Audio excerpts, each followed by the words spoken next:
Criancinhas, tudo bem com vocês? Espero que sim. Hoje nós vamos falar sobre a Baixa Idade Média, né? E o movimento cruzadista, né? Que é o seu marco cronológico aí, né? O que inicia cronologicamente a Baixa Idade Média, né? Nós falamos da Alta Idade Média lá na aula 15, né? Que se estende do século V até ao século XI, né? Em meio a isso, nós falamos sobre o feudalismo, né? Agora a gente vai falar sobre a Baixa Idade Média, lembrando que o feudalismo ainda continua, né, em meio a este recorte cronológico, né? O feudalismo ele está entre a Alta e a Baixa Idade Média, né? E o que começa a acontecer a partir do século XI, né? A partir do século XI nós temos o início aí da decadência do feudalismo. A gente falou isso na aula 17, 18, né? Que o auge do feudalismo é do século IX ao XI. A partir daí começa, né, a ficar cada vez mais poroso, digamos assim, né? O feudalismo ele começa a perder força, né, entrando em colapso no século XIV aí na Europa, de uma forma mais generalizada. Porque século XI ao século XIV nós temos a estruturação do modo de produção capitalista, né? E nós temos uma significativa transformação na sociedade europeia, seja através, né, do desenvolvimento de uma economia de mercado, que vai produzir excedentes produtivos, né, seja, né, através do crescimento urbano aí, que vai fazer, né, com que o comércio seja reativado, uma coisa não existirá sem a outra, né, o comércio, cidade, comércio, e dentro das cidades surgirá um novo grupo social chamado burguesia. Né? Então nós vamos ver também aí uma contestação do poder local, os senhores feudais vão começar a perder força, o porquê nós vamos ver logo adiante, e a igreja também começa a ser posta em xeque, né? O poder universal da igreja começa a ser desafiado aí, né, nesse processo de estruturação do modo de produção capitalista, mas a gente vai ver só mais adiante também, né, bem como a formação, a estruturação das monarquias nacionais, que obviamente vão levar a essa quebra, né, do poder local e também do poder universal aí, da igreja, tá? Então, como é que tudo vai começar? Como é que essa história aí, né, de decadência do feudalismo ela tem início? O ponto crucial, gente, é uma diminuição significativa das invasões dos povos normandos, magiares, dos árabes aqui no sul. Então, a partir do século 10 para o 11, nós temos uma significativa diminuição dessas invasões. Os caras vão se assentando aos poucos, né? E nós começamos a ter um surto demográfico a partir desse momento, né? Principalmente por conta aí do fim, né, das invasões, uma diminuição das guerras, nós teremos, né, um enorme surto demográfico. O último grande deslocamento populacional acontecerá no século XI, quando um normando chamado Guilherme o Conquistador atravessa o Canal da Mancha, né, e começa a conquista da Inglaterra, ou de parte da Inglaterra, né? Então, veja, os árabes são contidos no sul da Europa, os normandos, né, apesar de tomar um tasco da Itália, né, um pedaço da França, lembre-se, né, as praias do norte lá da França são chamadas de Normandia por causa dos normandos, né? E também, lá, como havia dito, no ano de 1066, eles vão chegar lá na Inglaterra, né, com Guilherme o Conquistador, dar início à tomada da Inglaterra. Foi o último grande, né, de forma... o último grande deslocamento populacional dentro ali, né, da Europa, a qual nós estamos nos referindo agora. Né? E também os magiares acabam sendo convertidos ao cristianismo lá no leste da Europa, né? São barrados, então, lá no leste, e dessa forma nós temos, né, uma diminuição das invasões, o que, claro, fez com que, né, mais gente vivesse pela diminuição, né, desses conflitos aí. Também temos uma diminuição tremenda da violência, né, quando a igreja vai implantar a chamada trégua de Deus, que nenhum cristão deveria, né, levantar a espada para outro cristão, que nenhum cristão deveria matar outro cristão, né, essa é a trégua de Deus, né, além da criação das justas. Observe aqui o que eram as justas, eram os jogos de guerra, né? Esses jogos de guerra, eles são criados para entreter a nobreza. Lembre-se, cada ser no mundo tem a sua função, nós vimos isso lá na aula 17 e 18. O clero, né, orava, os nobres lutavam e os servos trabalhavam. Então, no intuito de diminuir a belicosidade dos nobres, vai se desenvolver os chamados jogos de guerra, né? As justas. Então, isso eram treinamentos para a batalha, né? Literalmente jogos de guerra, mas que vão diminuir significativamente o índice de mortalidade, até mesmo dos servos, né? Ué, mas os servos morriam nas guerras? Óbvio que sim. Até porque eles não tinham treinamento militar. Em épocas de guerra, eles eram forçados, né, a ir à frente, né, dos exércitos, a lutar ao lado, na verdade, lutar à frente da nobreza, né, como os peões lá no xadrez, e por isso morriam, né, bastante nessas guerras, até porque não tinham treinamento. Isso, então, essas justas, elas vão diminuir essa belicosidade entre a nobreza, mas também vão evitar, né, a morte aí de centenas, milhares de pessoas, o que também, né, contribuiu enormemente para esse surto demográfico. Por quê? Porque agora a galera, né, se preocupando menos com as invasões, diminuindo as guerras, né, vão se dedicar mais ao trabalho, vão se dedicar ao aperfeiçoamento das técnicas agrícolas, tais como a rotação dos campos, como a gente pode ver aqui, né, nessa imagem. Então, eles vão fazer uma rotação dos campos, né? No ano 1 eles plantavam trigo aqui, né, ervilha nessa parte, né, e deixavam uma outra em pousio, ou seja, repousando. Aí no ano 2 eles trocavam essa cultura, no ano 3 eles trocavam essas culturas e assim por diante. Sempre uma faixa, né, por ano ficava sem o plantio para que a terra recuperasse os seus nutrientes da mesma forma, né, que irá se desenvolver o arado de ferro, que vai cavar os sulcos que arava-se a terra mais fundo, o fato que, né, vai né, propiciar, né, a terra ser mais revirada e, dessa forma, né, aumentar a produtividade agrícola, bem como a utilização de cavalos, que são muito mais fortes, muito mais, né, rápidos que os bois. Então isso também vai contribuir, né, para o aumento da produtividade. Os caras derrubaram florestas, arrotearam campos, né, começam a desenvolver moinhos de água, moinhos de vento, né? Tudo que a tecnologia daquele período permitiu, os europeus fizeram para melhorar a produção, expandir a produtividade, e, claro, uma maior produtividade possibilita as pessoas se alimentar melhor, o que também contribuiu para um aumento demográfico. Veja, né? Fim das invasões, diminuição das guerras, uma dieta alimentar melhor vai fazer com que, né, o número de pessoas aumente significativamente, e também essa maior produtividade vai possibilitar um excedente agrícola que, obviamente, não era descartado, né? Você vai comercializar esse excedente agrícola. Então, unindo este, né, aumento demográfico, né, substantivo,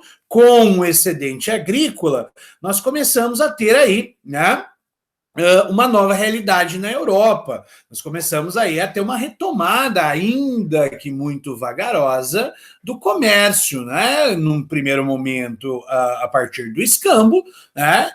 Depois a gente vai ver na aula seguinte, né, como a retomada da moeda também, né, no comércio aí na Europa. O fato é que, né, você tinha aí um grande contingente demográfico E o muro, né, dos feudos, ele começa a ser desnecessário agora pelo fim das invasões, pela diminuição das guerras. Na verdade, ele vai ser um empecilho agora para a expansão agrícola. Né?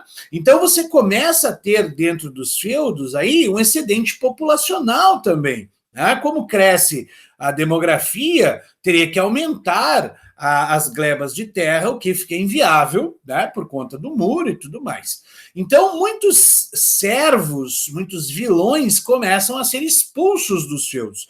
O que, por exemplo, para os servos era uma coisa boa, né? Por quê? Os servos eles estavam sempre endividados. Eles só podiam sair do feudo se quitassem essas dívidas. Agora, se eles fossem expulsos, teoricamente estávamos quites, né? Não tinha como o senhor cobrar deles caso o expulsasse dos feudos. E para onde vai essa gente? Bem, uma grande parte destes, né, servos ou mesmo vilões que eram expulsos dos feudos, eles vão começar a construir, né, casebres, obviamente, ao redor dos muros dos castelos, né, ao redor dos muros dos feudos, no chamado Foresburgo, né, fora do burgo. Burgo é a fortaleza, burgo é, né, o muro do castelo.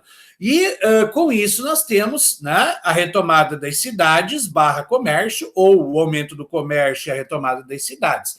Por quê? O que o cara vai produzir lá na cidade? Né? Ou ele vai produzir manufaturas, vai fazer algum produto artesanal, né, ou vai comercializar, né, alimentos que vinham do feudo ou esses produtos. O cara não vai produzir, né? Ele não vai agriculturar na cidade, ele vai fazer isso no feudo, no campo. Né? Então, na cidade, a galera vai se dedicar ao comércio, ao artesanato, mas é claro que nem todo mundo consegue ser absorvido por essa nova realidade. Né? Desde o princípio, né, da expulsão desse excedente populacional dos feudos, nós começamos a ter sérios problemas sociais na Europa. Né? A criminalidade aumenta significativamente. Né? Vamos pegar um exemplo bastante concreto, idealizado, mas concreto, né, em termos aí, né, de história, que é o Robin Hood. O Robin Hood ele é deste período aí do qual nós estamos falando, século XI, né? Século XI para o XII.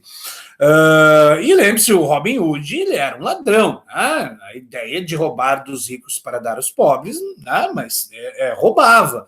Né? E ele andava com o seu bando. Né? Por isso eram chamados de bandoleiros. Né?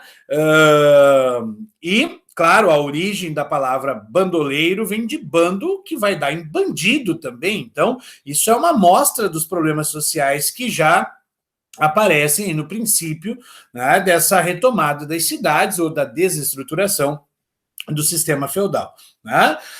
Mas é claro que isso não atingiu apenas os servos e vilões, isso também atingiu a nobreza.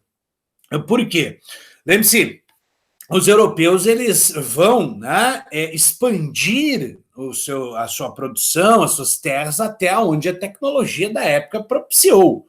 Né? Mas chegou a um dado momento que não tinha mais terras para cultivar. Chegou um momento em que a tecnologia não possibilitou, né, um avanço, né, para áreas produtivas na Europa. E isso causou um problema político muito grande. Por quê? Não há senhor sem terras. Lembre-se, para fazer, né, aquele processo serania-vassalagem, você precisava de terras. O único problema é que não havia mais terras sem senhor nesse contexto aí. Então, não há senhor sem terras, mas não há terras sem senhores. Né? Isso vai abrir um problema político no que tange a sucerania e vassalagem. Da mesma forma que chegou um momento em que o comércio ele estagnou por falta, né, de mercado consumidor ou mesmo de produtos diversificados na Europa. Então, nós temos aí um problema social muito grande, nós temos um problema político muito grande e nós também temos um problema econômico no que tange ao comércio, principalmente das cidades do norte da Itália, que, né, elas perduraram durante o período feudal e, para expandir, teriam que expandir o seu comércio para outras áreas a partir deste contexto. Tá? Estes três motivos, político, social, econômico, vão se unir a um motivo político para as chamadas cruzadas. Então, observe, o movimento cruzadista, ele tem 4 motivos significativos para acontecer. Um motivo religioso, que a gente já vai ver, um motivo econômico, a ver com o comércio, como a gente acabou de falar, uma questão, né, social muito abrangente, né, a criminalidade, a falta de, né, de terras, então problemas sociais que se apresentavam na Europa, e problemas políticos no que tange a falta de terras. Tá? Tudo isso foi capitaneado por uma bandeira religiosa. Em termos de definição, gente, o movimento cruzadista é um movimento religioso e militar dos cristãos para retomar a Terra Santa, ou seja, retomar Jerusalém, que estava em poder dos muçulmanos neste momento. Né? Os sarracenos, os infiéis, como, né, os cristãos europeus se referiam aos muçulmanos, haviam conquistado uma grande parte dos territórios pertencentes até então ao Império Bizantino, né? Lembrando que no ano de 1054, né, houve um racha na igreja, houve um negócio chamado Cisma do Oriente. Né?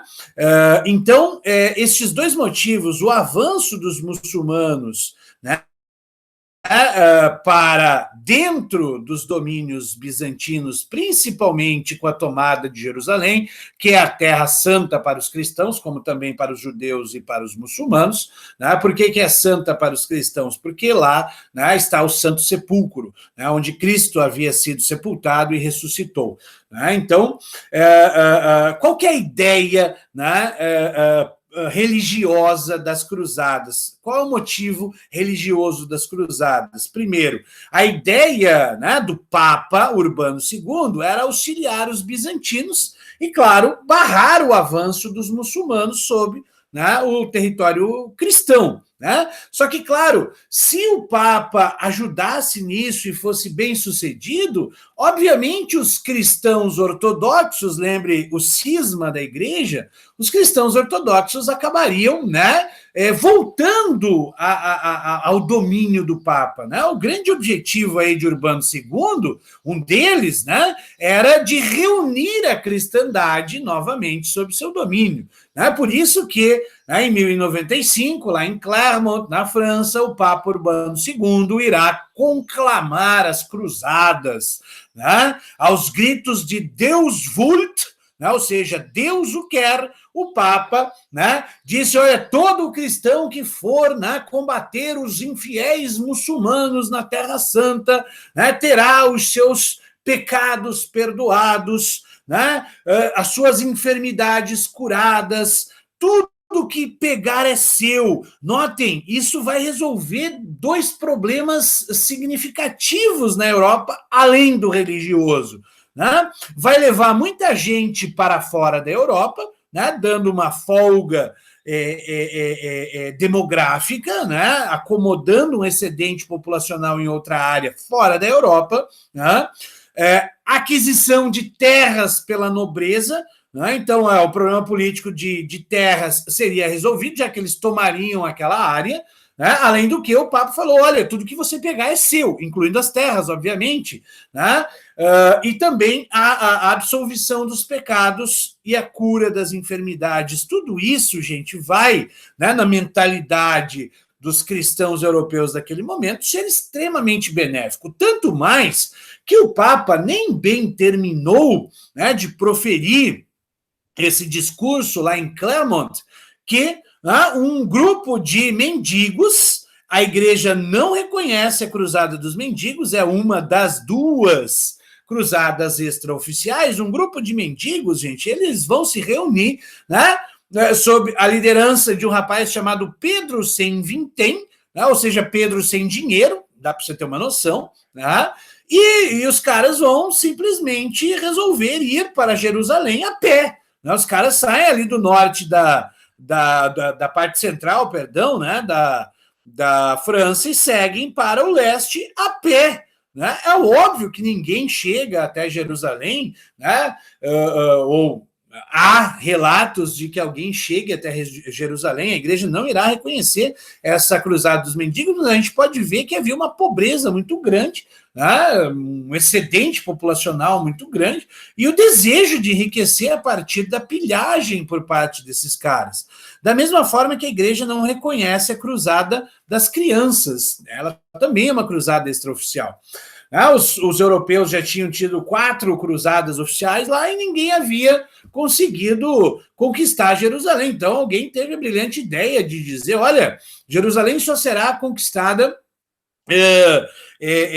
por almas puras. Então os caras vão mandar milhares de meninos, né, aqui da Europa para Jerusalém, né, para conquistar a cidade, para reconquistar, né, porque era, né, dos cristãos, e aí os muçulmanos tomam, né, e vão mandar essa criançada pelo norte da África, que você pode observar em amarelo, era um território muçulmano. É óbvio que ninguém chegou até Jerusalém, né? Essas crianças, majoritariamente meninos, foram ou mortos ou capturados e vendidos como escravos, né? Ou não sabe-se o fim que levaram, mas não chegaram até Jerusalém.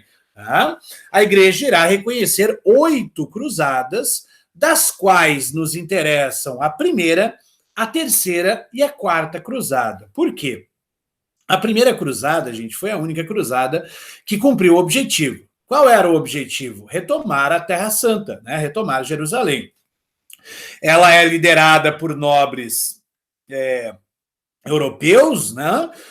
E no ano de 1096, ou seja, um ano ou menos de um ano depois de conclamadas cruzadas, esses nobres vão partir para Jerusalém. Foram 3 anos de guerra. No ano de 1099 eles conseguem retomar Jerusalém. Por quê? Porque eles vão pegar os muçulmanos desprevenidos, né? Então eles vão, né, surpreender os muçulmanos. Os sarracenos ali, eles não estavam preparados, né, para essa invasão cristã europeia, né? Então, em 1099, a Cruzada dos Nobres irá capturar Jerusalém e por 50 anos os europeus vão se estabelecer aí na região. Você pode ver que essa cruzada ela tem um significativo viés político. Por quê?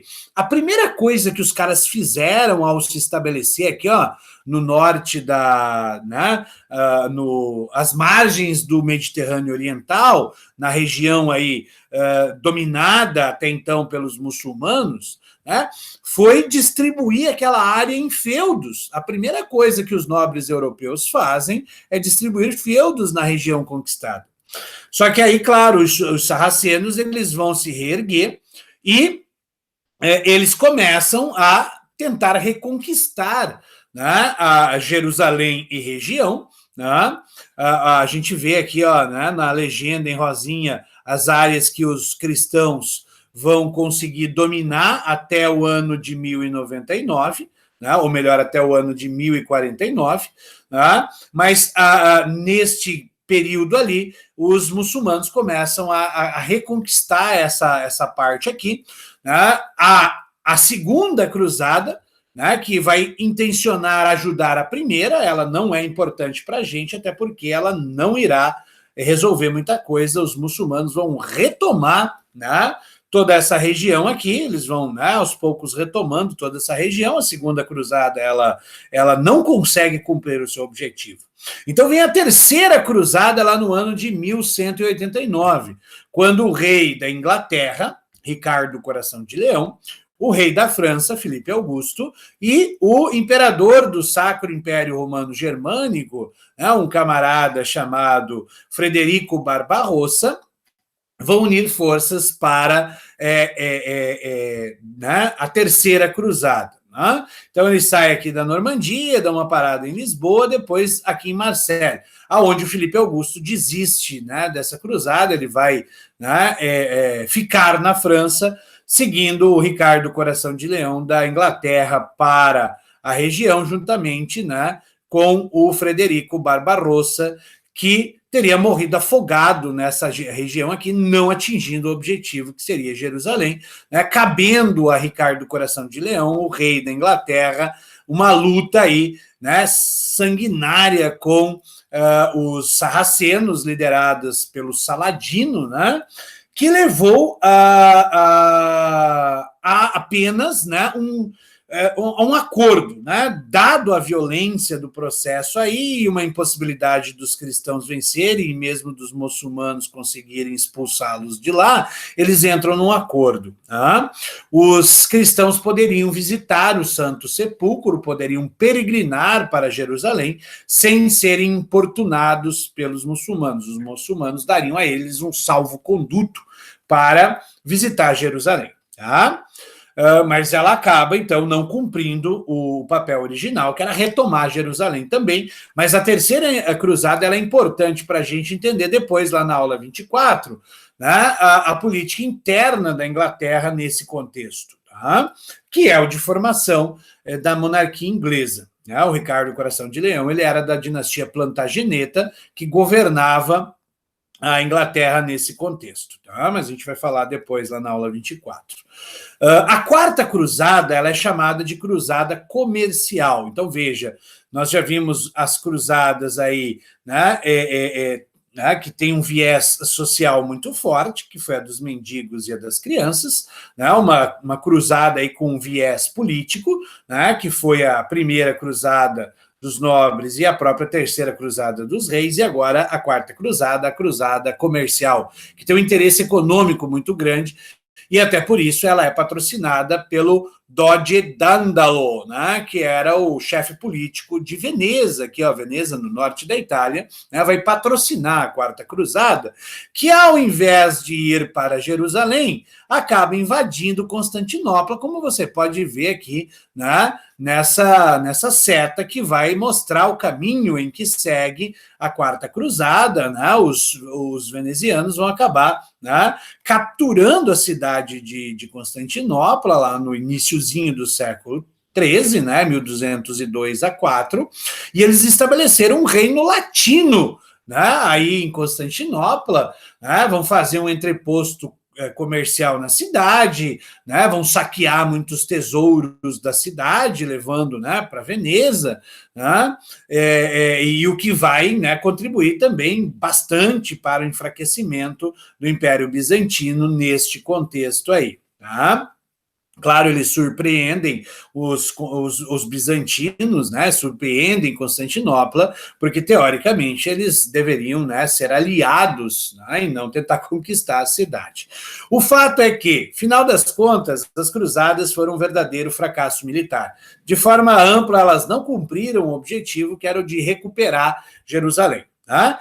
Entretanto, contudo, porém, todavia, elas foram um grande sucesso comercial, porque elas garantiram o estabelecimento de rotas comerciais da Europa com o Mediterrâneo Oriental, com o Oriente. Então, veja, foi um sucesso comercial porque, né, propiciou a reabertura do mar Mediterrâneo e das rotas de comércio entre o Oriente e o Ocidente, o que possibilitou aí, né, o início de uma dinamização comercial na Europa, e essa dinamização comercial também vai dar um impulso às cidades na Europa, mas isso é um assunto para a aula 2021.